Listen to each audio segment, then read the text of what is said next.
You don't know this yet, but I had 6 coffees, no food, and a blood test this morning. 5 vials. Is it just your stock standard answer to say yes to a coffee? Pretty much. Yeah, okay. Like pretty much. So, I say a blood test. It sounds. I just went for like full checkup. Yeah. Where I was being like all my bloods, shutdown time. I had a lot of like wine and shitty food, and I was like, you know what, fuck it, everything tested, and so GP was like, you want this tested? And I was like, yep. I was like, that tested? Yep. He goes, you want the full spectrum? I said, fucking do it. Iron, magnesium, like the full everything. And so I went in there and the lady looked at it and she was like, whoa. And I said, yep. And she goes, a lot of blood. And I said, take it. And it was like 5 vials of blood. Yeah, right. Right? It was like 10 different things, whatever the fuck it was. And then, so before that, I'd had a coffee, double shot. And then did that. And then I went out catching with my dad and had coffee with dad. And dad freaked out because he didn't want to go into the cafe because there's too many people in the cafe and they weren't social distancing. And I was like, dude, they're chill, it's all good. He's like, we're not Melbourne. He's like, all right. He's like, I'm not going in there. And I was like, do you want to sit in the cold? It's like, yep. I was like, meh. And so then the Mon from the her name's Mon, the waitress came up and she was like, she saw it because I've met all the time. She was like, you want a coffee? And I said, double shot. So I had that and then I had another one and then I had one just here before. And that was a double shot. Was that double shot? That was a double shot. So it was like 7, so 7 shots coffee. I thought that was a single. Thank you for that. No worries. Welcome back to an episode of the Murph and Mitise show.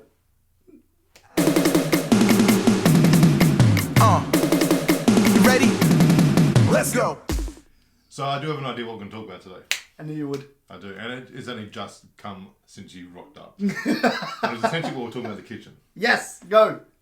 So, as most of you know, I've stepped down from the 36ers, and it's at the moment with COVID, the whole world is just on this, especially in sport. The whole world is on this. Where the fuck are we? What's going on? You know, there's no crowds, therefore there's less money in sport. Therefore, there's people having layoff or teams laying people off and cuts all over the place. Doesn't matter what sport it is across the entire world. I'm sure in the very top in the NFL and NBA and I don't even know, is it EPL in soccer? Yeah, man, look at you go. There you go. Look at you go. They're all cutting across the board everywhere. So people are freaking out. And yes, I'm one of those people that had a moment of freak out. Because I'm sure all of you know who are regular listeners, and if you don't, one of my big goals and dreams in career is to go to the NBA and work in the NBA for a while. And right now that dream just got pushed back at least a few more years. Indefinitely. Who knows when. And like, I'm a human, like the rest of us. Had a bit of a freak out moment. I thought, like, what am I going to do if it doesn't happen? What's going to, what else can I do instead of the NBA if that doesn't, happen for another 3 or 5 years on top of what was already the time frame? Want to do something else? Want to do some more study? Want to go change direction a little bit? And thankfully, I had someone give me a light kick in the ass, put me back into gear, and made me realize that there is other things you can do still based on where I am. Build, what did you say? Build on my strengths, not on my weaknesses. Strengths, not on the weaknesses. So I think we should talk about that today. Talk about, instead of people freaking out about, holy shit, I need to change career, holy shit, my life's over, my career's done, my dreams are finished. What should we be doing? What should we be thinking about instead of? That provides some ideas. Yeah. All right. Let's go man. with that. Oh, sick. I'm down. A bit more of a PD day today. Yeah. Like, getting the minds thinking a little more. So I'm down with it. So basically, like, I think I said... and by the way, I totally agree with it and switched instantly to going on this new mind frame. That's awesome. Well, so, that makes me happy to hear. So now I can join this conversation and have some ideas myself rather than just you talk the whole time. I'm not going to talk. Now, you do you talk a bit. I won't talk the whole time. No. I feel it's important for you to explain sort of where you were at, why you were thinking the way you were thinking, and what you were thinking. Because it is a common thread that I'm seeing come through with people. Sports, training, gyms obviously shutting down, like in our industries, alright? That this is a common thread. Do I shut down the gym? Do I go to do something else? Do I try and rebuild what I can or whatever? we've got clientele, we've got members, we've got people that are unable to either come into the gym because they're still working from home. They're unable to afford the gym or the training or whatever they were investing in because they're no longer on their wage or on the job keeper or the job seeker. There's all these different factors that have come into it, and so I hear that come through. And I wouldn't have said what I said to you about fuck what you're thinking, go hard on your strengths, rather than trying to build your weaknesses, to go for something that's safe. If I didn't think that you could do it, the reason I said that was because I felt like you were very much on, oh my God, what's my backup plan from my plan, and your idea to the extra study was cool. Like, you thought about going into study, but something different to what you've been passionate about for the last 15 years. Yeah. Right? Yeah. And so that's why I said that to you. If someone else had said, I'm thinking about doing this instead, and that in a different position, I would have said, like, maybe let's explore that. Let's see where we're at. Because you can't always go hard on your strengths if it's not going to lead anywhere. Yeah. And it's just about having a different mindset to where you want to be, what you want to be doing, and how you want to get there. It's more a matter of the how you do things rather than what you're doing. You could go into the extra study and be like, cool, this is actually where I want to go. This is this has allowed me to see that this is not sustainable, or I want to do such and such and such, and then go into that and come at it with a plan rather than be like, this is a fallback. Yeah. And I think if we talk, we can't talk for all industries, but we can talk specifically for trainers and gyms and S&C and performance coaches and whatnot. You're not going to get the same levels of interest in your services now because of factors outside of your control. Mm-hmm. Quite often we talk about extra study and, getting to become the best in what you're doing by doing your learnings and experience and whatever. But sometimes teams aren't hiring, or they're not going to pay the rates that you think you deserve, or members aren't coming in for factors outside your control. And you got to think about, okay, how and what am I going to do from now on? And so that's why I basically said to you about the fact that you've got opportunities and you've got all this experience and you've got this knowledge base and these ideas that you can invest in. You just need a little bit of a get out of your emotional zone right now for a second. Have your little freak out and think about, holy shit, but now let's get out of that. Let's see logically where you're at. Yeah. Logically, what do you have to provide? Logically, what do you have that you can then expound on and invest in and drive forth in? And that's basically why I said that to you back there. Yep. 6 coffees deep. That's why I said that. No, 7 Yeah, now. seven, I was 6 at that time. Yeah, true, I didn't even true. know. I was like drugged an extra shot. So that's what that was. And I think that's what's key when we're coming into this conversation now, for wherever someone may be at, is like, how do you get to the next stage, or like, how is that going to look for you to sort of move forward? You said something just before about you got to know when your strengths aren't going to get you anywhere, and you need to know when your strengths are going to get you somewhere. Correct. I think too many people. I don't know about too many people. I think some people rely too much on their goal, way too much, where they go, I want this, I'm going to just forget everything else in my life. Yeah. And I've heard about it, and it's sometimes a bit of a horror story for families and relationships where they've just gone, forget everything else, I just want this, and that's the be all and end all. And it's struggle, it's hard work. As you know, in this industry, this is not a easy industry, especially if you look in the sporting part of it. So you got like the PT world, the strength coach world is this, the sport part of that is like this, and then the pro sport part of that is like this. Dropping it. Yeah. And then the very elite pro sport part of that is even smaller inside of that again. So you got to know when that's what you're going to aim for, or something around that area. But yeah, I think then there's the other person, or the other kind of people who are already in that area.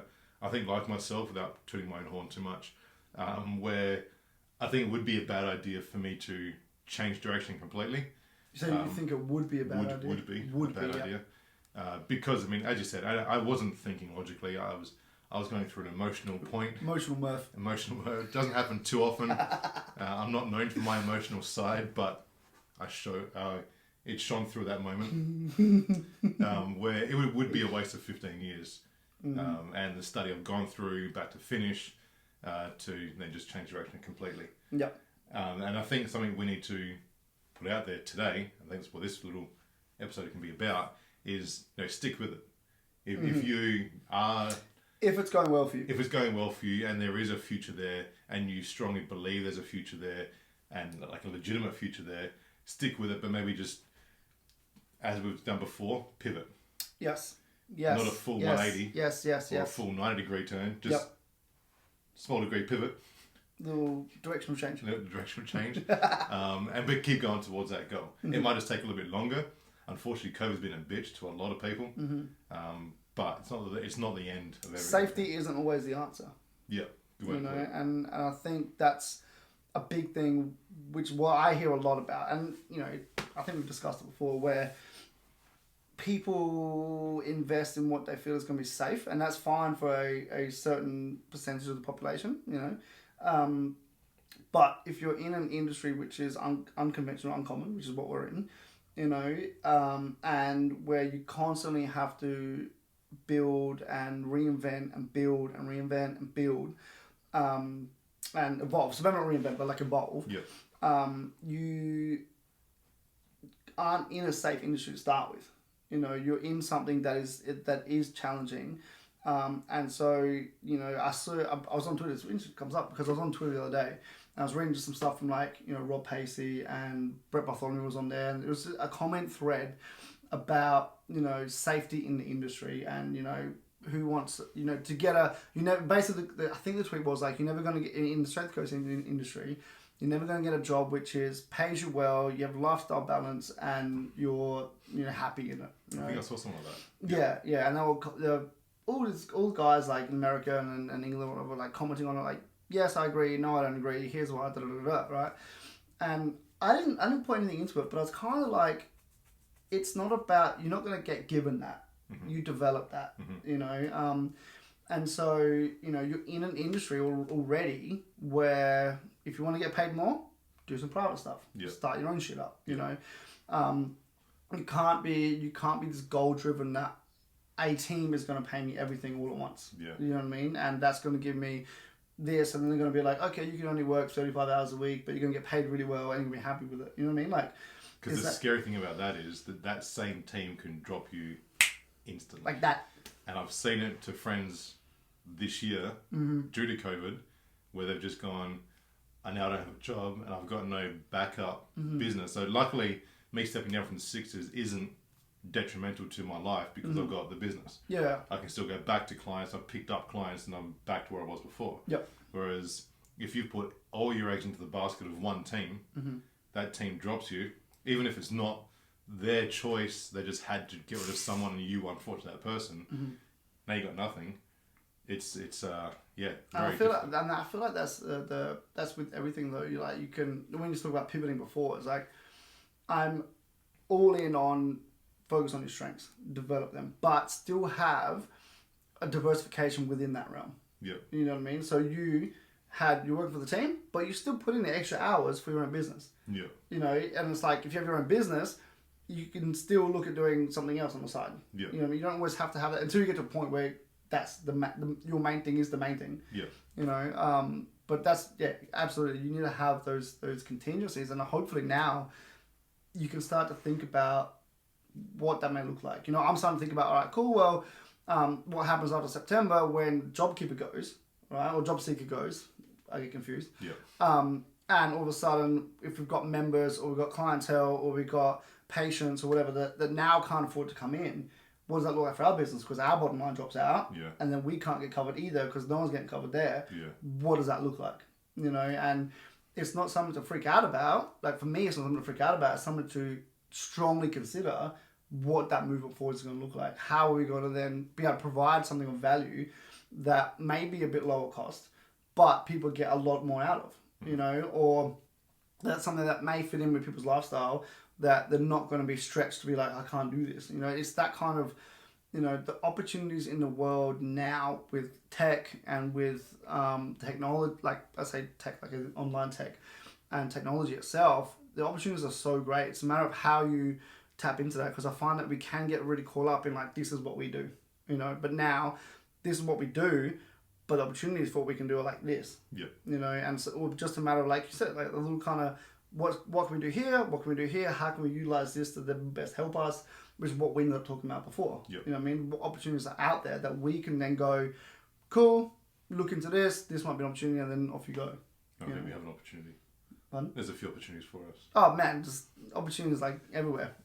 I see them everywhere. And I wish I had all the time in the world to invest in all of them. Yep. There was something I'm going to bring up and I've lost it. Opportunities? There was something, no. Pivoting. No. It was back there. You keep going. Keep going on what I was saying Yeah. about what's available to us. Yeah. I'm trying to revert back so you can get what Yeah. you were saying. About tech being available. I didn't want to interrupt you, so I just held back. And No, it's disappeared. interrupt. I should next Because time. now you're throwing me off an hour.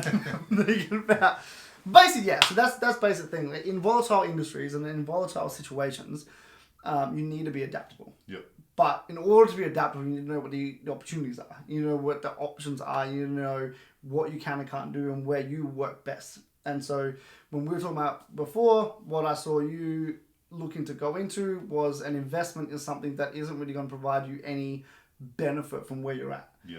You know, and we've discussed your study before and your thoughts on, you know, where you're studying and where you're doing and what's happening and whatever. And to reinvest in something like that you may not be, you know, either thoroughly enjoying or getting the most out of, or is going to lead to your goal, why keep knocking your head against that? Yeah. You know what I mean? That's the definition of insanity. So it's like, all right, cool, well, where are you at? What are you willing to do? Like, for me, I'm willing to get up fucking 2 a.m. in the morning to do shit. You know what I mean? Some people aren't like that. You know, I'm willing to work long hours. I'm willing to sacrifice to get to something else. Yep. You know, and that's where you got to work out what your ideas are and where your investment is and what you're willing to do in order to help you through these times. I remember what it was. Bam. It might be a bit late in the afternoon. Go with it, bro. Go with it. You mentioned before about, you know, the work-life balance and all the big guys in America and England talking about all that stuff. One thing, so I used to have a speaking coach back many years ago now, when I was still confused about what I wanted to do with my life, which is right now again. Cycles. Not confused anymore, don't worry. Yeah, and his speaking coach, he's a great guy. He's now very famous over in America, does lots of keynote stuff. But one thing he said to me was, to achieve work-life balance is not an easy thing. Essentially, it's like balancing a... You know how some magicians or talented people of this thing, well, they have like a stick and they spin the plate on the stick, and they have another stick and they spin the plate on that stick, another stick, they have like 5 sticks. Very talented people. I don't know what you call it. An entertainer? Entertainers. We'll call it that. And they have like 5 or 6 sticks with plates spinning on them. You can never just focus on one plate, because then these plates will fall off. And you can never do all plates evenly because you don't have 6 hands. So you said, essentially that's life balance, is you go to one plate and you'll spin it, and you go to the next plate and you'll spin it, the next plate you get all 6 going, then the first one will stop, then maybe the 4th one will stop, and it's essentially just moving on to each plate, keeping them all spinning at all times, even though some might spin faster than others. You need to go back and spin the other ones to make them all balanced. Yep. And that's a really long-winded way, but a pretty good analogy, I think, We got it. of saying that's essentially how you maintain your life balance and everything. It's active investment. It's an active investment. Like, you've got to actively look at this plate to spin it. Then you've got to actively look at this plate to spin it. You know, you've got to actively be like, all right, cool. You can't just be passive and sit back and be like, got that going, and then sit back and relax. Yeah. And the same thing with life. And I think at the same time as well, like, you got to realise when there's too many plates. Correct. So within your own capability, this is a good analogy. I like this. Sudden, Keep going. Keep going. We've built this into a thing. This is so good. You know, if you've got the 10 plates going there and you just can't manage them all, you need to get rid of some things in your life. Whether that be half broken plates that won't spin at all. Building on this analogy. Okay, yeah, I'm understanding the We're physics. pushing it. I understand the physics of a broken plate, but yeah. Well, there's just too much to manage. So you just got to bring it back to whatever you can do in your life, or how you can balance everything at once, and still, you know, maintain it all.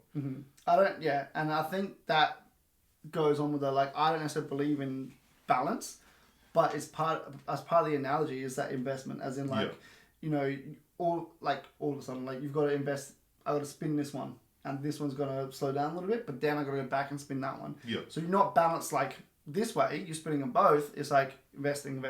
Yeah. No. Yeah. Exactly right. So yeah, that's my analogy. That was. I got it. I got it. Hopefully you can all do it as well. I got it, man. So that's it's been super interesting for me now as we as our shutdown restrictions, obviously our restrictions have been easing up for a while now. Yeah, we're getting almost back to normal, really. Yeah, almost back to normal, right? And Victoria's gone back into a shutdown, and I'm seeing those gyms, I think we mentioned on the last one, seeing those gyms shut down again.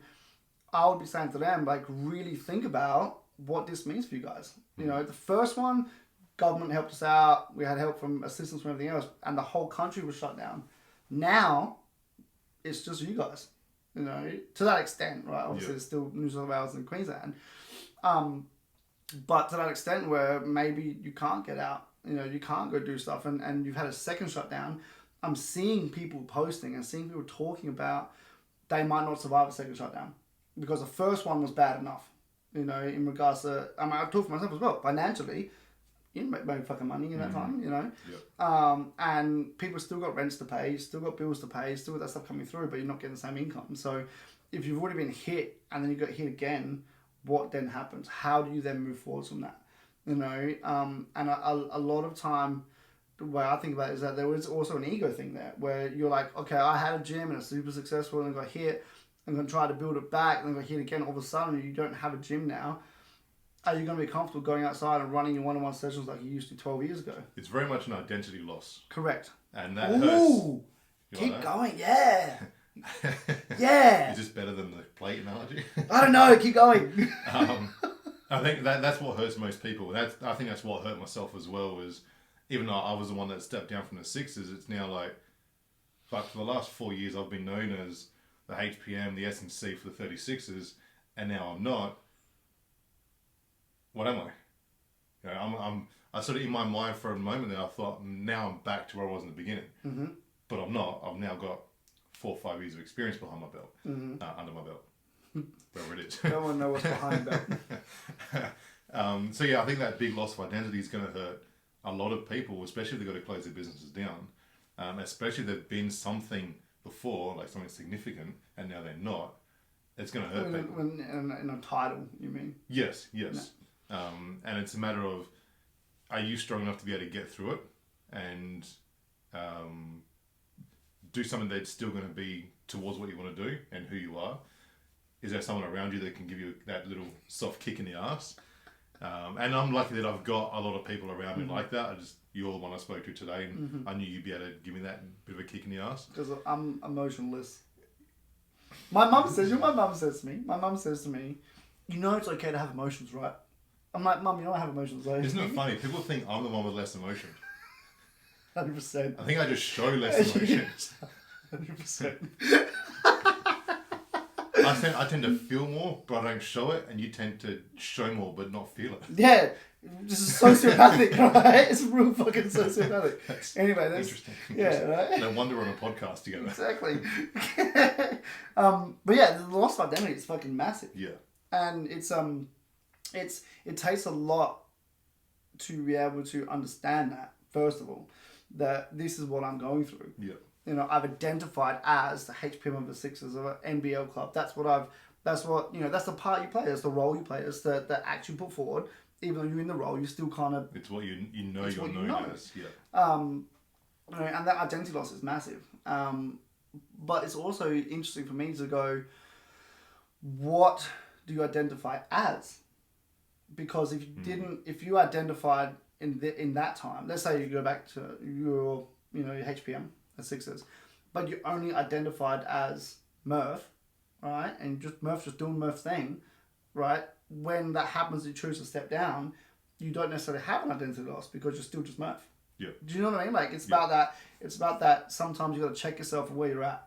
You know, check yourself at that. How you're identifying, and is there a potential that this is going to, like, fall in the heap of me in the future? Mm-hmm. If you identify and your entire existence or your a significant portion of existence is about, I identify as a gym owner, and all of a sudden you can't pay your bills and you lose your gym, you're now not a gym owner. How does that affect you here? Yeah. And that's just huge. I don't think it's talked about enough. Mental health is talked about a lot, you know, and you know, you talk about like the financial side things talked about a lot, but I don't think we've talked about, and I don't think is talked about. We definitely haven't, no. We haven't talked about it. About the identity of. Yep. What do you identify as? Do you identify as an S&C coach, which means if a team drops you, are you now just a coach? You know what I mean? If you identify as a people person, all of a sudden you're in lockdown, you're isolated, you're now not with those people. You know what I mean? Like, yeah. And I think that's really interesting. So people need to either not so much change their identity, but change the way they look at their identity. So, first of all, kind of like identify how you think about yourself and how do you identify? Yeah. What do you identify as? You know, and it's a subconscious kind of thing that you then present forward. It's a matter of being aware of now of what that is. Yeah. I think our industry is very interesting like that because especially if you're like the two of us, and there's lots of us out there who have been in the industry for many years. You know, I mean, I think what the average life expectancy in the industry for a trainer is. I think it was like 2 years, wasn't it? It was. I don't know if it's even that long these days. Yeah. I could be wrong. I don't know that for sure. But I remember it was 2 years a while I know back. when I started, they said in the course they said it's about 2 years. Yeah. And now, I'm in my 15th, you're 13th, 14th, something like that. You know, we're proud of it. We're proud of who we are. We're proud of what we do. We're proud of what we've achieved. And that's your identity there is wrapped up in that pride of it.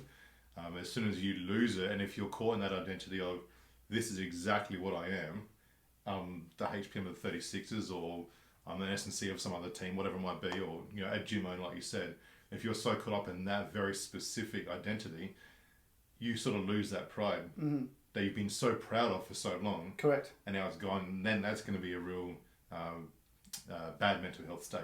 Yeah. At that point. Yeah. So I think, as you said, to rename your identity.